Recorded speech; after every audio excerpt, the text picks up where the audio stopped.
السلام عليكم ورحمة الله وبركاته. مساء الخير عليكم جميعا اخواتي في كل مكان، يا رب تكونوا بخير. واحب ابدا كلامي طبعا بصلاه الحبيب المصطفى صلى الله عليه وسلم. يا ريت تصلوا على النبي في الكومنتات قبل ما ابدا اي كلام. مش عايزين ننسى الدعاء لاخواتنا في فلسطين ان ربنا ينصرهم ويرفع رايه الاسلام والمسلمين ويرحم امواتهم وامواتنا اجمعين. بسم الله الرحمن الرحيم.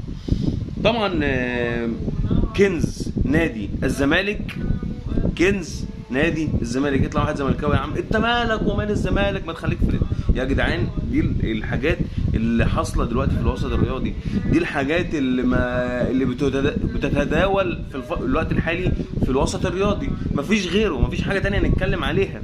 فيعني خليكم معايا كده صحصحين شويه. وبعدين اخواتي الزملكاويه اللي عندي برضو بعرفهم الدنيا ماشيه ازاي، عشان الناس اللي تطلع خليك في فريتك ومش خليك في فريتك. يعني يا جماعه احنا بندردش شويه مع بعضينا، يعني خليك روح كده يا برشدي وما ما تحبكهاش. يعني الدنيا مش مستاهله، ما انتوا ساعات بتطلعوا